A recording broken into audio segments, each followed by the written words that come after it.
Hello and welcome to the program. I'm Darine Abougaida. Terrorism.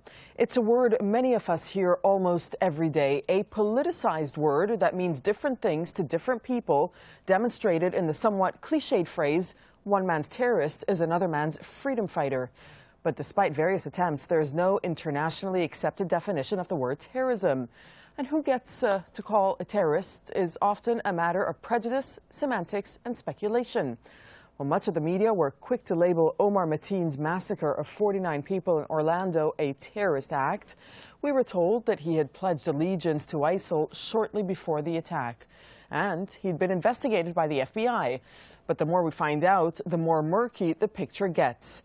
Mateen had been a regular visitor to the Pulse Gay Club. He may have used gay dating apps as well. And his ex-wife alleges a history of mental illness and domestic violence.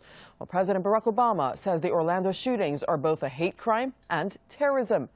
Meanwhile, in France, President François Hollande said the stabbing of 2 police officials was an act of terror. Now, compare that with the case of Dylan Roof, for example. He's the young white man. He was accused of killing 9 black churchgoers in Charleston, South Carolina, last June. Well, Roof told investigators he wanted to incite a race war. But neither the media nor officials described the Charleston killings as terrorism. 33 federal charges have been brought against Roof. Hate crimes are among them.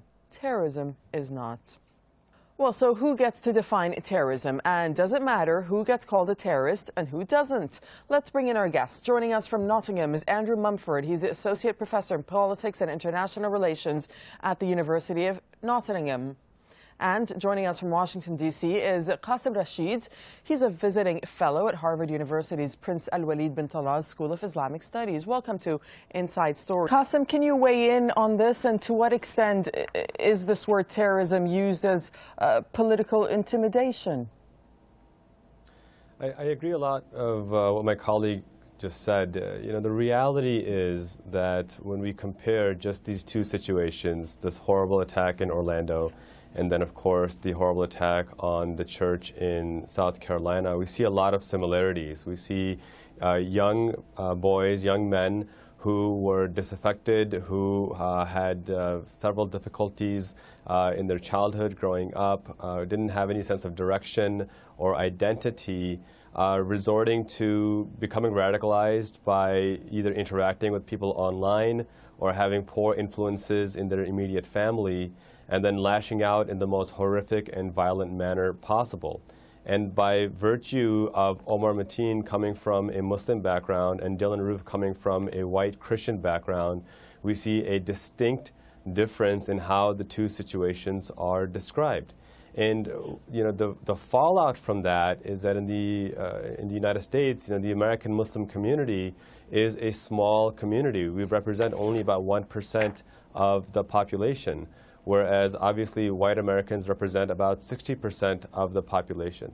And so there's a media narrative that's being driven on what is terrorism, and that is being done as anything Islamic related, and what is simply a lone wolf or a mentally disturbed individual, which is the case of Dylan Roof. One of the solutions to this requires us to adhere to justice. This is one of the things that we talk about a lot. I'm a member of the Ahmadiyya Muslim community, as Muslims who believe in Messiah Mirza Ghulam Ahmad of Qadian. One of the principles that we've used to spread Islam peacefully is to maintain justice, and under no circumstance can you maintain justice when you have this type of hypocritical standard of what terrorism is or isn't. People lost their lives in both situations.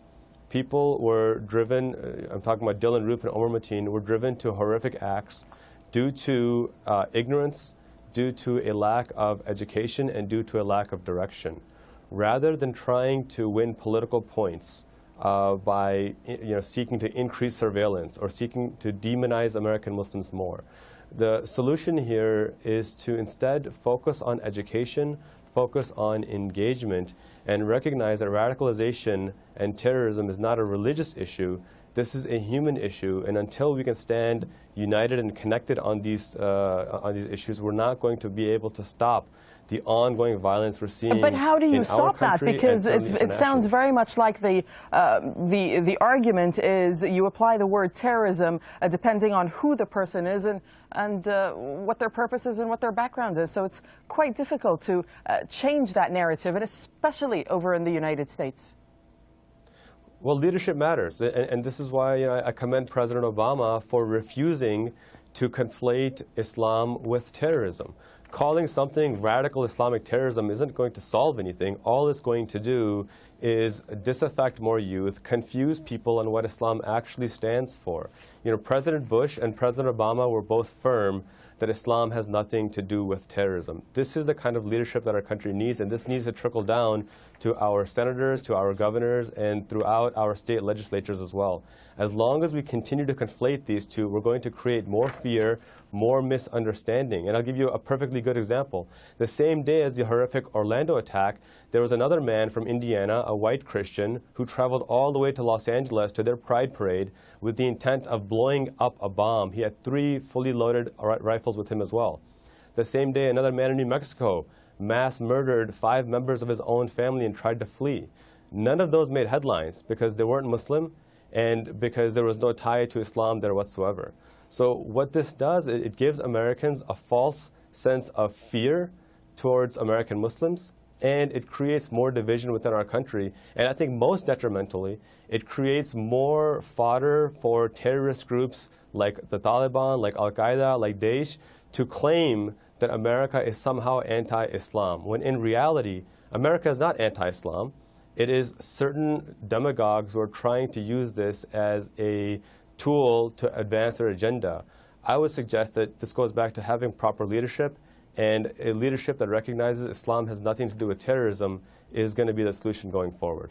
Let me just bring in Qasim for a second, because a moment ago, Rashad was bringing up the point about state-sponsored terrorism. So what do you make of the fact that some terrorism can be carried out by states? Is there a definition for that? Well, I think that's where you need to look at the vantage point of the person being killed and attacked. I mean, I have friends in Iraq who were alive and well before the 2003 U.S. invasion. And if you ask them, they see that as an act of terrorism because they lost, some people lost dozens of family members. We have estimates of up to 1 million innocent civilians killed with that invasion of Iraq back in 2003. So these questions are broader than just the individual. I agree with much of what my colleague said, that when we look at the situation in Orlando, we see a deranged individual pledging allegiance to opposing organizations. He may as well have opposed allegiance to opposing state organizations as well. That, to me, doesn't define some kind of coordinated terrorist attack, but I still have difficulty looking at that and saying that he did not terrorize people. I mean, he most certainly did. You ask anybody in that club that night, they'll tell you that they were terrorized. I think what state actors need to do is to hold themselves to a much higher moral, ethical, and legal standard.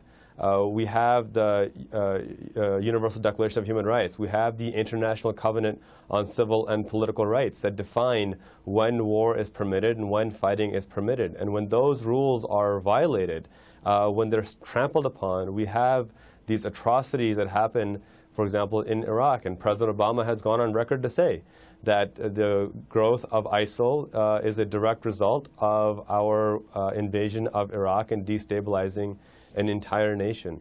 Andrew So Mumford, if we're going to hold right. individuals to a certain standard, we need to lead by example as states, as presidents, as prime ministers, and make sure that we are holding the standard to ourselves too. Andrew Mumford, would you like to weigh in on that? Thank you very much for joining us, Rashad Ali and Qasim Rashid. Thank you for joining us on Inside Story, and thank you for watching.